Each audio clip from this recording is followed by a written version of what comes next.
වචනයක මුලට යෙදෙන්නේ නැහැ.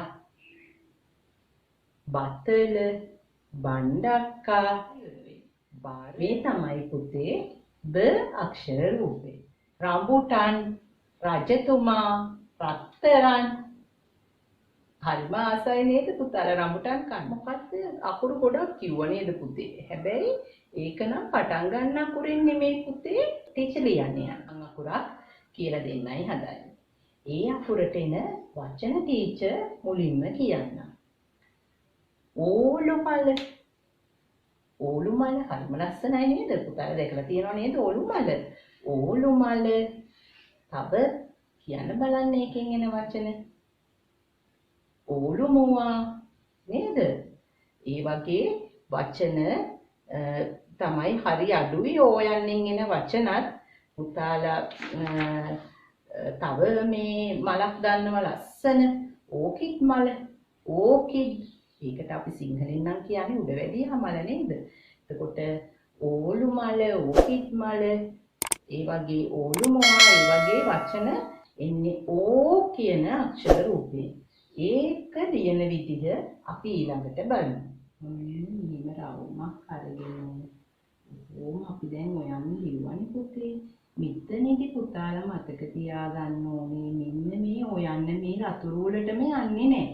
මෙන්න මේ හරියට තමයි කොම එන්නේ.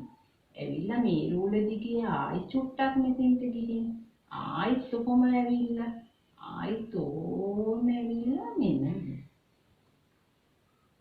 ඒ මොකද ටීචර්න්දි? මෙන්න මෙතන ඒක පුතාලා ඉස්සරහට ඉගෙන ගන්නවා රැහෙන වගේ. රැහෙන තමයි මේ අපි ලියන්නේ. ඕ අකුර ආයි බලන්න පුතේ ලියන විදිහ. විදිම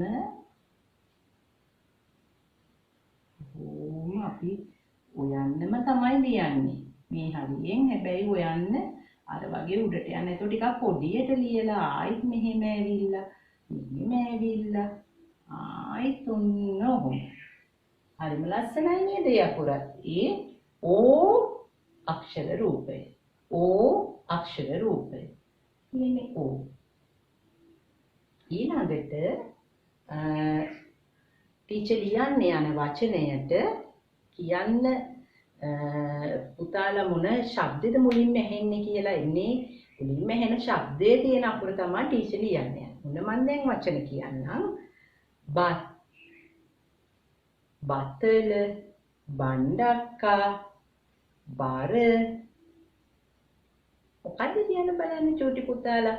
දූලා මොකද්ද මුලින්ම ඇහුණ ශබ්දය? බත්. ආසයි නේද බත් කන්න? බතල, බණ්ඩක්කා. ඒ වගේ වචනවල මුලින්ම ඇහුණ ශබ්දය තමයි පුතේ බා. නේද? බා. අර ඕගොල්ලෝ ආස සතෙක් ඉන්නේ බයන්නේ ඉන්නේ කවුද? දන්නවද? බල්ලා නේද? ඕගොල්ලන්ගේ පුරතලෙක් නේද? බල්ලා. එයාගේ නම ඉන්නේ බා. අකුරේ. අපි බලමු බා ලියන විදිහ. මෙතන අපි පටන් ගන්න ටිකක් ගැටේ ලොකුවට. මෙතනින් පටන් ගන්න. හොඳේ. එතන 4 වෙනි රූලෙන් පටන් ගන්න. ගිහින් මේක දෙවෙනි රූල වෙනකම්ම යනවා. ගිහින් ඔහොම මෙතෙන්ට ඇවිල්ලා ආයි 4 වෙනි රූල, 3 වෙනි රූල, 2 වෙනි රූල පහු කරගෙන රතු රූලේ ගෑවිලා ඉවර වෙනවා. මේ තමයි පුතේ බ අක්ෂර රූපේ. පුතාලා ආයි බලා ගන්න. මෙතන මතක තියාගන්න ඕනේ පුතාලා මේකේ මෙන්න මේ 3 වෙනි රූලේ නෙමෙයි හරවන්නේ. මේ බලන්න දැන් පුතාලා මෙහිම බයන්න ලිව්වොත් නම්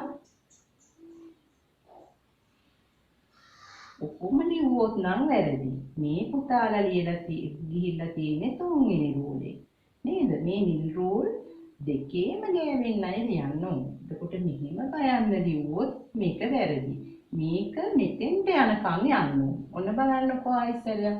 මේ ගැටේ ටිකක් අකුඩුවට ලියලා මෙහිම උඩ රූලට යනකම්ම ගෑවෙන්න උඩ නිල් රූලට යනකම්. ඊපස්සේ මෙහිම රවුමට ඇවිල්ලා තමයි රතු රූලෙන් ඉන්නේ. මෙහිම තමයි නිවැරදිව බ අක්ෂර රූපය ලියන්නේ. හරි. දැන් පුතාලා ඒ අක්ෂර රූපේ දෙන විදිහත් ඉගෙන ගත්තා නේද? හරි. ඊළඟ එක අපි බලමු.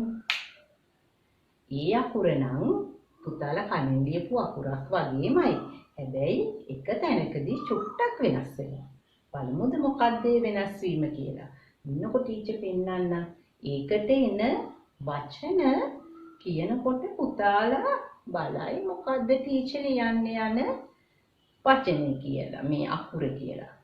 බලන්න ටීචර් කියන වචන අම්බ, රාම්බ, කම්බය, ලම්බය මොකද්ද අකුරු ගොඩක් කිව්වා නේද පුතේ? හැබැයි ඒක නම් පටන් ගන්න අකුරින් නෙමෙයි පුතේ ටීචර් ලියන්නේ යන. ඒක අකුරු වලින් ටීචර් කිව්වේ නේද? ටීචර් කිව්වනේ වචන ගොඩක් ලම්බය, කම්බය, රාම්බ, බඹරය, බඹරා ඒ ඔක්කොම එක එක අකුරුත් කියවනේ. ඒකේ පුතේ දෙවෙනි අකුර දෙවරි බ කියලා නිකන් අමුතු ශබ්දයක් එක්ක මේ ඇහුණ නේද පුතාලට? අන්නේ බ සංඥක බ අකුර තමයි අපි ලියන්නේ යන්නේ. මේ අකුර වචනයක මුලට යෙදෙන්නේ නැහැ. මේ අකුර වචනයක යෙදෙන්නේ වෙන අකුරකට පස්සේ. අඹ, බඹරා, රාම්බ ඒ වගේ වචනවල පුතේ දෙවෙනියට ඇහෙන ශබ්දය තමයි දැන් පුතාලා අවධානය යොමු කරන්න ඕනේ. ඒ සංඥක ද අක්ෂර රූපය යෙදෙන්නේ නැහැ වචනයක මුලට. මම එතකොට දැන් කියලා දෙන යන අක්ෂර රූපේ අහගත්ත නේද? සංඥක බ සංඥක බ. අපි බලමු ලියන්න යන විදිය. මේක හරිම ලේසි. එකම එක තැනයි වෙනස් වෙන්නේ. මේක ඕ අක්ෂරය විදිහටමයි ලියන්නේ. හැබැයි එක තැනකදී චුට්ටක් වෙනස් වෙනවා. පුතාලා හොඳට බලාගෙන ඉන්නකෝ කොහොමද මේක වෙනස් වෙන්නේ කියලා. ඔන්න බලන්න.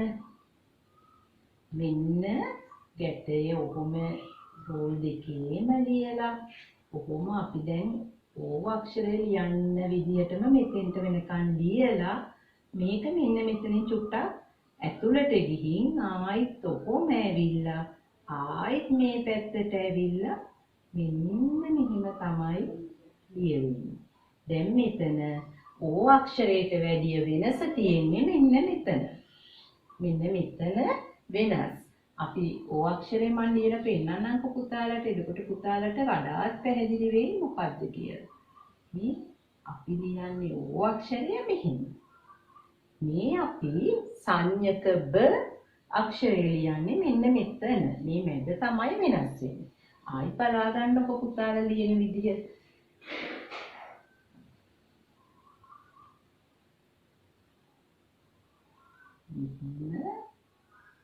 ඔහොම ඇවිල්ලා මෙතනින් ඇතුළට ගිහින් ආයි චුට්ටක් උඩට ඇවිත් ආයි මෙහෙම ඇවිල්ලා එන්න මෙහෙම. ලස්සනයි නේද? බුලයක් වගේ නේද ඒ අකුර? ඒ සංඥක ද මේ අකුර පුතේ වචනයක පළවෙනියට යෙදෙන්නේ නැහැ. ඒ අකුරක යෙදෙන්නේ තවත් අකුරකට පස්සේ. අර ටීච් කිව්වා වගේ අම්බ, බඹරය, රාම්බ ඒ වගේ වචන වලට යෙදෙන්නේ. ඊට පස්සේ ටීචර් උගන්වන්න යන අකුර හරිම ලේසි පුතාලට. ඒ අකුර පුතාලා නර්සරියේදී ඉක්මනටම ලියපු අකුරක්, ලස්සනට ලියපු අකුරක්. ඒ අකුරට එන වචන ටීචර් කියන්නම්කෝ. රම්බුටන්, රජතුමා, රත්තරන්. හරිම ආසයි නේද පුතාලා රම්බුටන් කන්න. රම්බුටන් දෙන අකුර දන්නවද පුතාලා? රම්බුටන් කියලා ලියනකොට අපි ඉස්සෙල්ලාම ලියන්නේ මොකද්ද? ර අක්ෂර රූපය නේද? ර තමයි පුතේ දැන් ටීචර් ලියන්නේ යන්නේ. අපි බලමුකෝ ර ලියන්නේ කොහොමද කියලා. මෙන්න මෙහිම උඩ නිල් රෝලෙන් පටන්ගෙන රවුම ඉස්සර බෝලයක් වගේ නේද ඉන්නේ. මෙඳලා මෙහිම. හරිම ලේසි නේද පුතේ? ඔන්න ටීචර් පෙන්නන්නම්කෝ. මේ යටින් එකෙන් නන්නේ මේ පුතේ අඳින්නේ උඩ නිල් රෝලේ. කොහොම රවුමක් ඇඳලා අපි පටන් ගත්ත තැන පහු කරගෙන කොහොම හරස් ඉර ගහන්න. අක්ෂර රූප. දැන් සමහර පුතාලා මෙන්න මෙතන යට රූලෙන් අකුර ලියන්න පටන්ගෙන මෙහෙම අවසන් කරනවා. එහෙම ලියුවොත් නම් පුතේ රයන්න වැරදි. මේ යට රූලෙන් නෙමෙයි පටන් ගන්නෙ උඩ රූලෙන්මයි. මේ ටීචර් ලියලා තියෙන්නේ. උඩ රූලෙන්ම පටන්ගෙන තමයි අපි අක්ෂර රූපය ලියන්නේ. මේ පාඩමේ ඉතුරු කොටස අපගේ ඊළඟ වීඩියෝ එකෙන් ආරම්භන ලෙස මම පුංචි දුවල පුතාලගෙන් ඉල්ලා සිටිනවා. පුංචි දුවල පුතාලා පුංචි අපට නනගුණදම් Facebook පිටුවත්, YouTube channel එකත්, Instagram පිටුවත්, TikTok channel එකත් like කරන්න, share කරන්න, comment කරන්න. ඒ වගේම subscribe කරන්නත් අමතක කරන්න එපා. පුංචි අපට නනගුණදම් තුලින් අප කළ පාඩම් වල links පහළ description එකේ සඳහන් කරලා තියෙනවා. පුංචි පුතාලට වැදගත් වෙන ඒ පාඩනුත් නරඹන ලෙස මම පුංචි දුවල පුතාලට ආරාධනා කරනවා.